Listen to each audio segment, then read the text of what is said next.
when you empower people to have their voice and you hear their voice, then they have buy-in, and you allow them to maybe fall and skin their knees the odd time in whatever role they have. Yeah. They're empowered. They have buy-in to the common goal that you have going. Are you experiencing lack of mentorship and might not want to ask because you don't want to look incompetent? Is the thought of being imperfect keeping you from taking action? Welcome to Inspired Action for Imperfect Humans Season 3. Each week, we interview senior leaders to uncover the inner workings of being a strategic leader and how they curate a corporate coaching culture. We debunk some common misconceptions by exploring their failures and successes as imperfect humans. This weekly mentorship will help you with tactics to play the game, navigate the politics, and think strategically.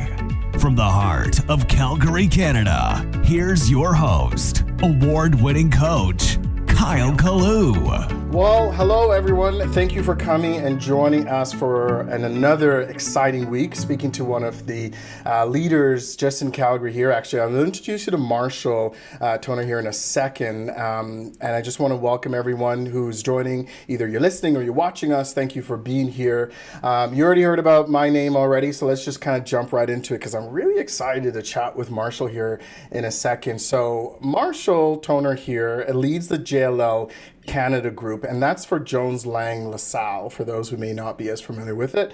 It's the industrial group, then it's responsible for the alignment and collaboration between industrial teams across Canada, or across the country actually, because I remember I was in the UK and I saw quite a few JLL offices there as well. He's also the co-lead of the industrial team based in Calgary, overseeing landlord representation, owner-user sales, as well as land sales and tenant representation. Now, here's some interesting information about Marshall. He joined JLL in about 2015, which brings him up to about 28 years or so of experience in the commercial real estate sector. He has also been involved in over 2,000 career lease and sales deals, which have earned him a long-standing reputation for success, which we're going to hear about. He also represented a wide range of known companies all across, like Lowe's, Walmart, Whirlpool, CNN Rail, even though I'm kind of CP Rail guy, so I'll talk about that maybe, Marshall, I appreciate that. With a few others out there, his exceptional track record stems from his vast market knowledge, strong client relationship, and accurate service delivery. Marshall's professionalism, integrity, and experience have enabled him to be recognized numerous times as a top Canadian and North American producer. Now, Marshall, you earned a civil engineering degree, I believe, in the University of Saskatchewan, where he received all Canadian honors in football and track and field. Kind of have the track field in common with you there, not the football pieces. He's also a former player of the Calgary Stampeders and active member of the Calgary Stampeder Alumni Association. Now, if Marshall does have spare time, apparently Marshall and his wife, Sherry, have co-chaired a major fundraising initiative with Mustard Seed Foundation, again, local to Calgarians. The Seed of Hope Gala has raised $1.4 million, supporting the foundation's vision of eliminating homelessness and reducing poverty in Calgary. Did I miss anything there, Marshall? Have I kind of summed you up there? Well, the 1.4 is now closer to 2 million because we just had another fundraiser for the Mustard Seed. But no. Yeah. Wow, that is phenomenal. That's a lot of money, obviously, helping. Now, Marshall, a couple of things there. For you to get to that, for doing a few things in your life and having a lot of that stuff, like, how did you get there? What was the journey been like when you think about your leadership? Well, I never really thought much about leadership, to be very blunt with you. The leadership that I was used to came the foundation of it came out of the sporting world. Right. Active in hockey, I was very active in football, obviously, and then I played with the Stampeders for 6 years. And so that was my, whether your leadership is, in the locker room with whoever's, our group of captains, or whether it's the coaching staff. That was my first introduction to what leadership really was. And I wasn't really paying attention to it per se and taking notes on leadership you just learn what you like and learn what you don't like, and kind of apply it in your own world. You know, the brokerage world's a funny world because most of the time transacting deals without really having a team behind you. And as I got deeper and deeper into the world of industrial real estate and brokerage, I thought I can better serve my clients and better serve myself if I create a team around.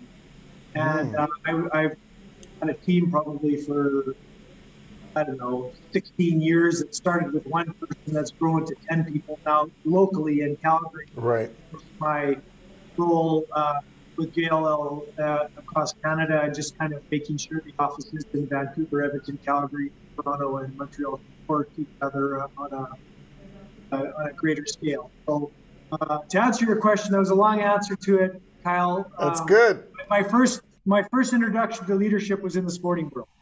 In the sport, you know, and I'll come back to that in a second because I think those folks get it, right? In the sporting world, it's, you know, I find when it comes to working as a team, respecting that there's someone, you know, has to kind of create that charge. It's even the hierarchy is very clearly defined, right? As far as the general manager, then you get it onto the captain. I think I want to go back a little bit of what you said there, Marshall, around, you know, recognizing that for you to really deliver on a better service to your customers, your clients, you know, you really need to build out of the team because you're just one person, right?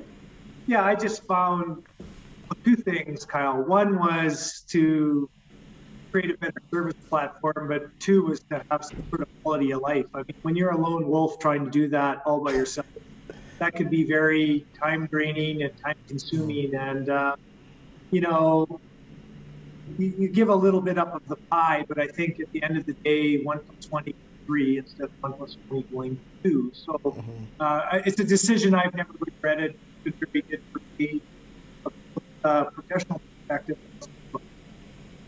Yeah, I mean, you're kind of cutting out there a little bit at the end, Marshall. I'm not sure, but I don't want to miss that. Just that last piece that you were mentioning around, you know, the growth, right, from that team. So like, how has that been, like, when you go from just yourself? Because that's sometimes the challenge I find when people fear of leading, right? They're like, I know how to do it. I do it really well, but then now I have to work with someone else. Maybe I have to train someone else. Like, how did you go from that one to then you're turning around and you're like, boom, 23 people?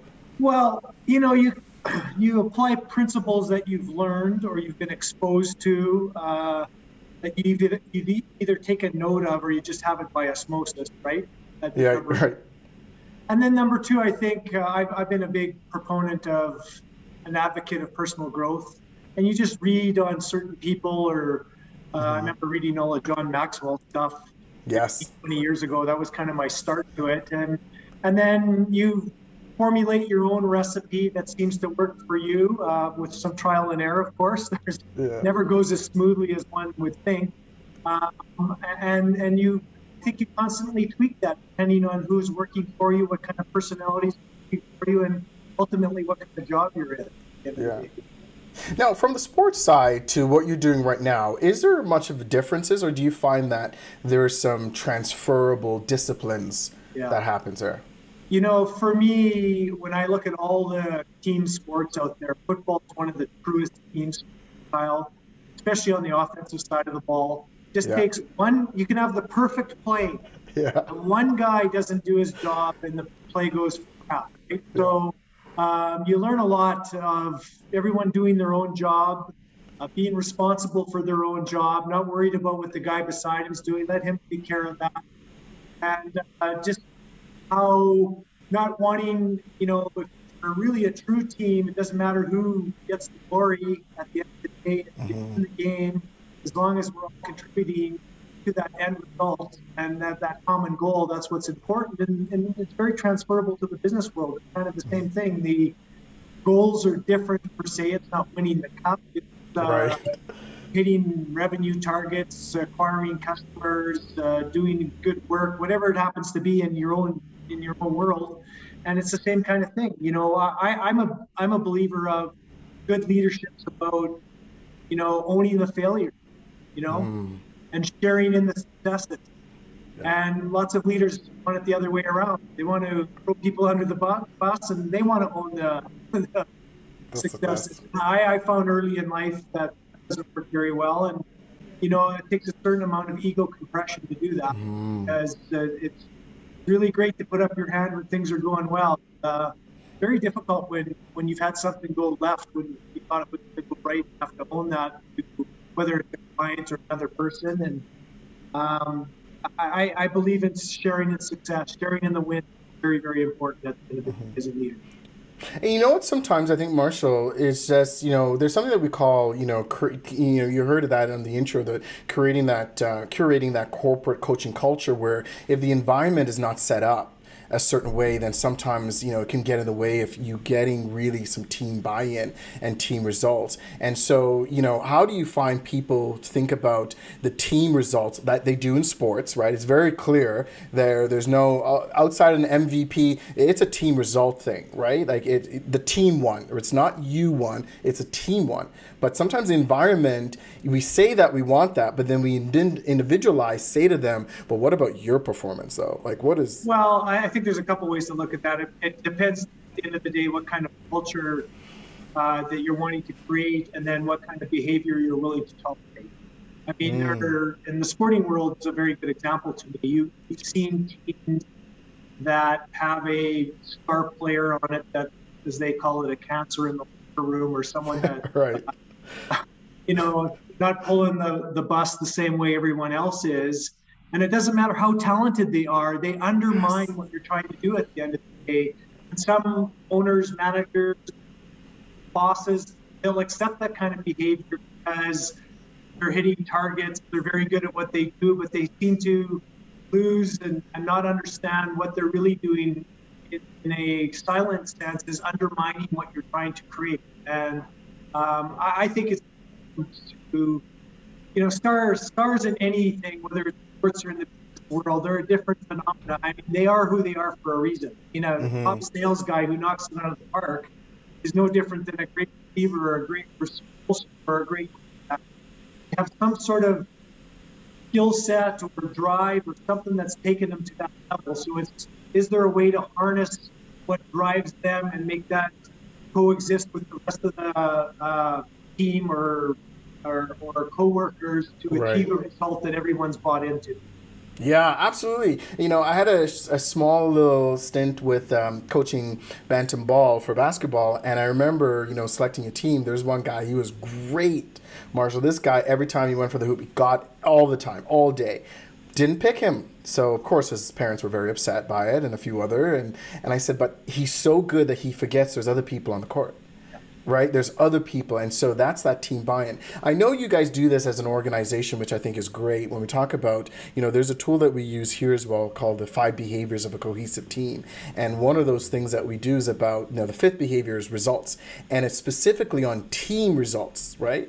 And so how do you, in your organization, when you talk about, creating a culture where people recognize, although they may be working on some individual deals, how do they tap into keeping that top of mind? Because I want to come back to some of the failures in a second, but how do you help them keep that top of mind, that the team results is as important as the individual contribution to that? Well, I think by selecting good teammates is your first job. And then secondly, we have a value system within JLL, communication and trust.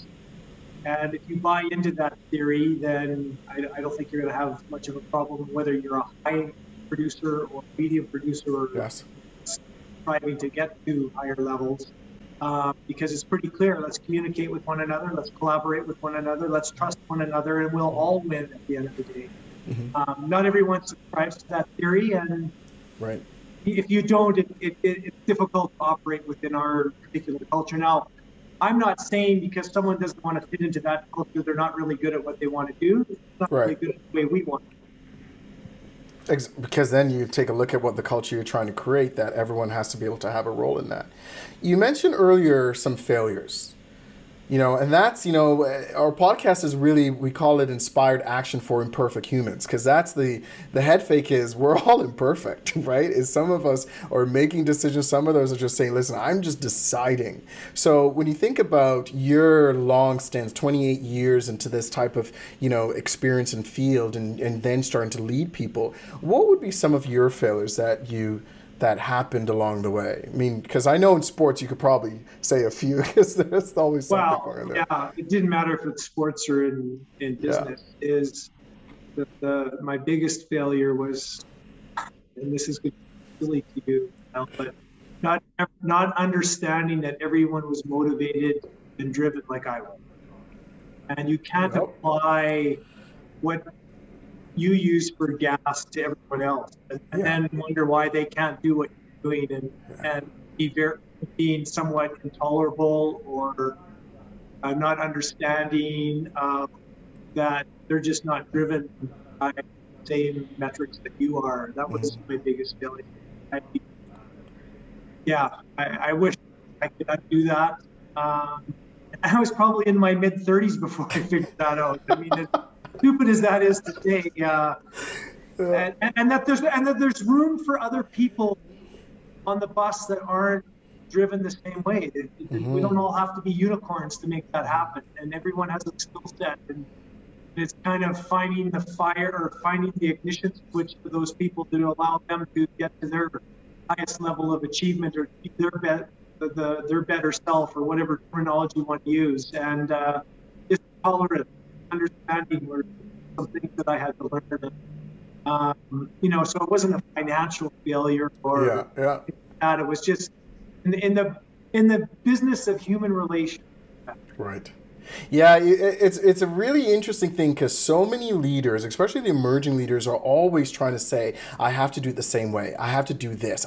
They have this perception that it's got to be the same thing. And Marshall, what you just said around, listen, in all aspects of leadership or working with people, everyone can contribute in a certain way that doesn't have to be the same way.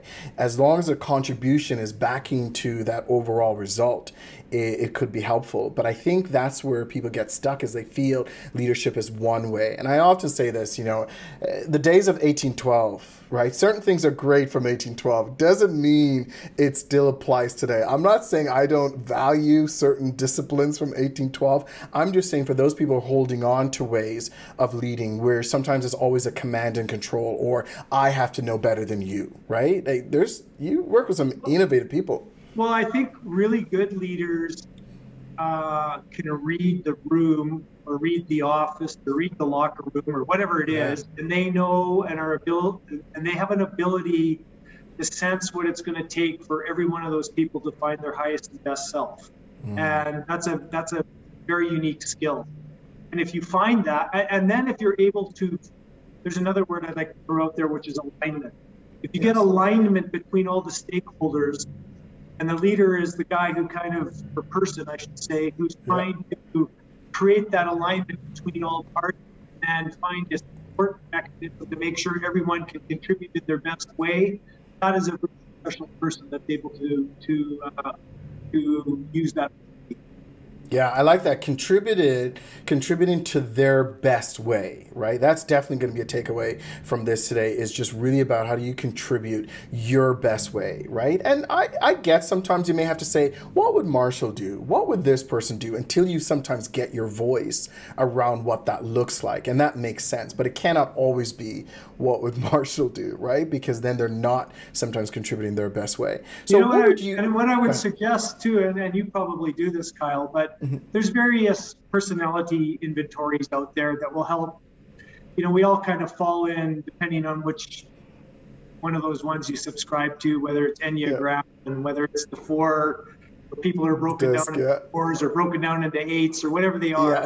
I think that's very beneficial and helpful for you to understand when someone's operating in a healthy place, how they react, when they're in an unhealthy place, how they react, what's music to their ears, and what's going to be something that washes their energy as well.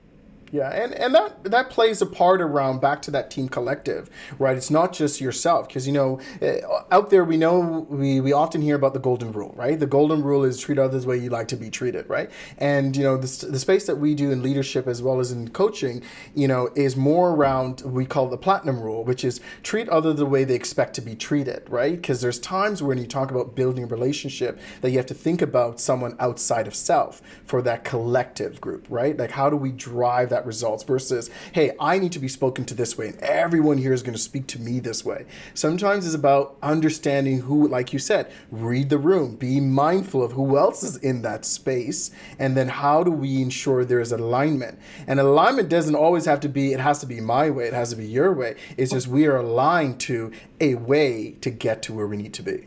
In fact, I think two things I'd like to mention. Ego compression, and I mentioned it earlier. Yeah. The only way you can do what you just said is if you have ego compression. Yeah. If your ego gets the best of you, it's very, very hard to have that kind of environment you just described. Mm-hmm. And, I also think getting alignment, when you empower people to have their voice and you hear their voice, then they have buy-in. And you allow them maybe fall and skin their knees the odd time in whatever role they have. Yeah. They're empowered. They have buy-in to the common goal that you have going. And a good leader takes people's voice, but he knows when to step, or I shouldn't say he. That person knows when to step in when the time is right. There are times to let the people do their thing, and then of course you're in a moment of crisis or turbulence or rough waters. The leader must come in, and that's when the directive comes. I love that. Really love that. So as we kind of wrap up here, Marshall, I'm curious, what would you say is a challenge right now in leadership? Like either in your group that you're working with or what you see quite often, what would you say that is? Well, I think is the leader getting in his own way or their own way is a problem. Again, it comes back to when things are going really well, it's easy to pat yourself on the back. But when things aren't going really well and you're the leader, then it ultimately falls on your shoulder. Yeah. You're not getting the results that you don't want.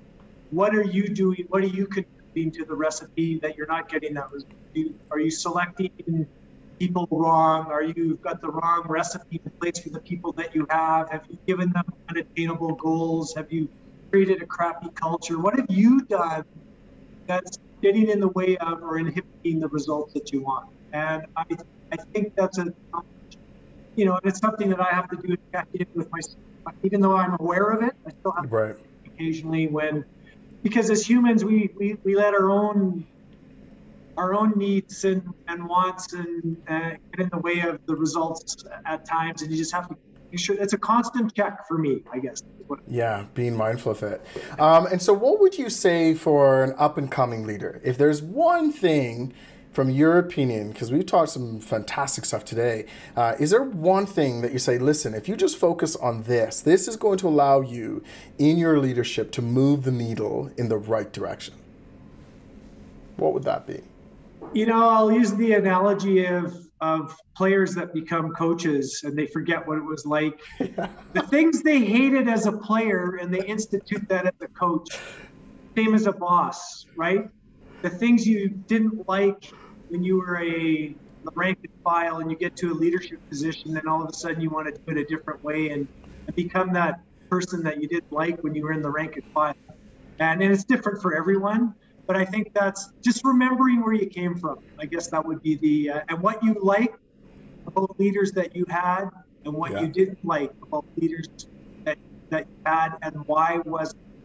And why was that? Now, why I'm laughing when you were talking is because I call that leadership amnesia, right? Because you're just like, you forget all about it. It's almost like, I see this sometimes even in my own private practice when we have conversations where it happened to me, right? Where I was like, I'm not going to be like my mother. I'm not going to be like my mother.